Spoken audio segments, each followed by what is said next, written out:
Ya, terima kasih atas waktu dan kesempatan telah diberikan. Di kesempatan ini, saya akan menjelaskan terkait dengan sumber daya alam di Indonesia sesuai materi yang saya bawakan. Untuk itu, yang pertama-tama, yang perlu kita ketahui bahwa Indonesia sendiri merupakan salah satu negara maritim, yaitu negara kepulauan. Dengan begitu corak budaya sosial pada daerah tersebut. Akan tetapi ia tidak bisa terlepas dengan kekayaan sumber daya alam pada suatu daerah tersebut. Maka digolongkan bahwa Indonesia sendiri mempunyai potensi sumber daya alam yang begitu luas yang bisa dipergunakan baik itu untuk kelangsungan hidup ataupun kelangsungan untuk masa depan. Oke, yang pertama ialah sumber daya alam Indonesia. Itu tidak terlepas pada kekayaan hayati saja. Berbagai daerah di Indonesia juga dikenal sebagai berbagai sumber daya alam yang ada segala sesuatu yang berasal dari alam yang dapat digunakan untuk memenuhi kebutuhan hidup manusia. Jadi pada umumnya sumber daya alam yang berasal dari sifatnya dapat digolongkan dalam ada 3, yaitu menjadi SDA yang dapat diperbarui dan tidak dapat diperbarui, dan juga yang terakhir yang perlu kita ketahui ialah sumber daya alam hayati. Jadi potensi pada sumber daya alam 3 tersebut memiliki faktor yang cukup besar bagi Indonesia.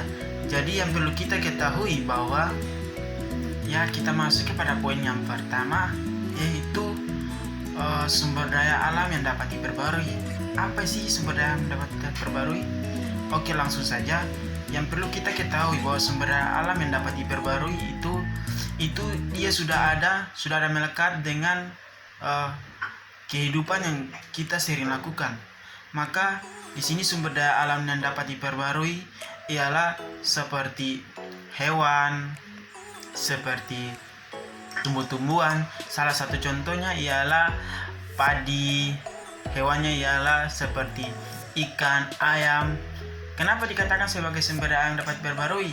Karena pada dasarnya Indonesia merupakan negara yang penuh dengan kekayaan sumber daya alam yang dapat diperbarui, yang bisa untuk menggunakan dalam kelangsungan kehidupan diri setiap hari dalam diri pribadi. Maka dikatakan bahwa sumber daya alam dapat diperbarui ini sangat menunjang kelangsungan pada negara Indonesia. Untuk itu kepada sumber daya alam yang tidak dapat diperbarui, yaitu poin kedua. Jadi yang perlu kita ketahui bahwa sumber daya alam yang tidak dapat diperbarui ini pada dasarnya dalam kelangsungan untuk memperbaruinya itu sangat lambat atau itu diterus menerus. Contohnya seperti emas, nikel, batu bara.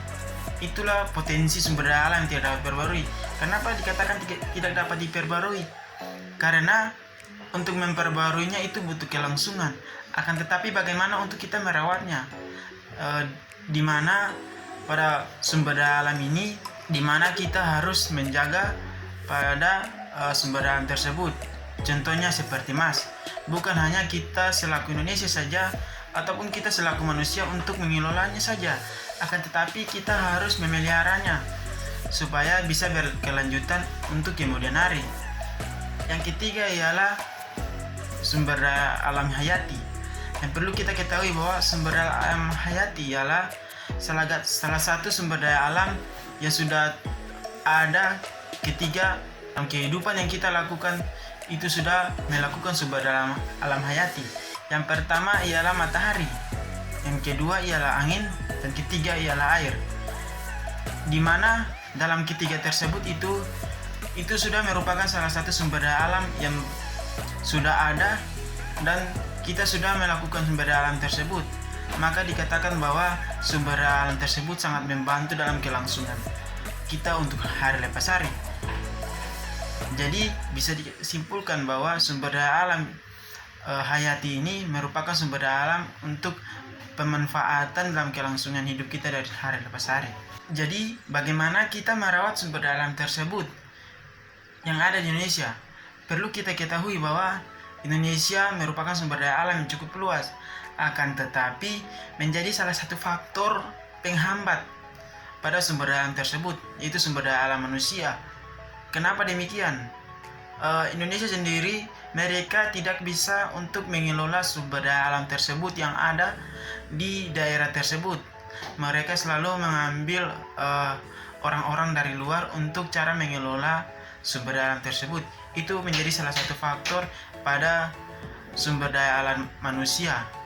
Untuk itu, bagaimana Indonesia sendiri harus merealisasi sumber daya alam tersebut untuk dalam kelangsungan kehidupannya. Maka perlu diketahui bahwa Indonesia ialah negara yang mempunyai sumber daya alam yang cukup besar. Jadi potensi sumber daya alam Indonesia ini cukup besar. Adapun juga potensi sumber daya alam bagi benua Asia. Benua Asia mempunyai banyak lembah sungai berasal yang mempunyai potensi sumber daya alam yang cukup besar bagi Asia sendiri. Bukan hanya untuk Indonesia, akan tetapi untuk berdampak kepada negara benua Asia. Jadi benua Asia mempunyai sumber daya alam yang cukup besar, baik itu sumber daya alam untuk minyak, gas, nikel, batu bara, dan adapun sumber daya alam yang mereka dapat diperbarui dalam untuk kelangsungan hidup mereka dari hari ke hari. Maka dikatakan bahwa kita harus bagaimana merawat sumber daya alam tersebut. Bukan hanya realita yang kita melihat bahwa ketika sumber daya alam yang kita merusak, kita tidak mengetahui bahwa kedepannya sumber daya alam tersebut apakah dia bisa menunjang kehidupan kita atau tidak. Maka dari itu perlunya kesadaran diri dari manusia bagaimana kita merawat sumber daya alam tersebut. Jadi sumber daya alam ini mempunyai potensi yang cukup besar bagi kelangsungan masyarakat maupun bangsanya, terkhususnya pada negara Indonesia sendiri. Jadi diminta bahwa kita bagaimana dalam mengelola sumber daya alam tersebut dalam kelangsungan hidup kita, bagaimana kita untuk merawatnya. Jadi sumber daya alam itu sangat luas untuk kita lakukan, akan tetapi dengan cara bagaimana untuk merawatnya. Salah satu contoh ialah pada sumber daya alam yang cukup besar, yaitu kepada hutan kita Indonesia sendiri. Yang perlu kita ketahui bahwa Indonesia merupakan salah satu hutan yang terbesar di dunia, itu nomor 2 sebelum Brasil. Jadi perlu kita ketahui bahwa potensi hutan sendiri mempunyai salah satu efek yang paling besar untuk kelangsungan Indonesia sendiri. Akan tetapi menjadi dampak yang sangat buruk yang bisa kita lihat pada era-era ini. Kebanyakan mereka membabat pohon-pohon tanpa mereka melihat dampak untuk kelangsungan ke depannya seperti apa. Nah, maka di situ bagaimana kita melihat pada masalah tersebut dengan sumber daya alam yang kita lihat menjadi rusak. Maka dari itu bagaimana kita harus punya ada kesadaran dalam diri. Kenapa dikatakan untuk kesadaran dalam diri?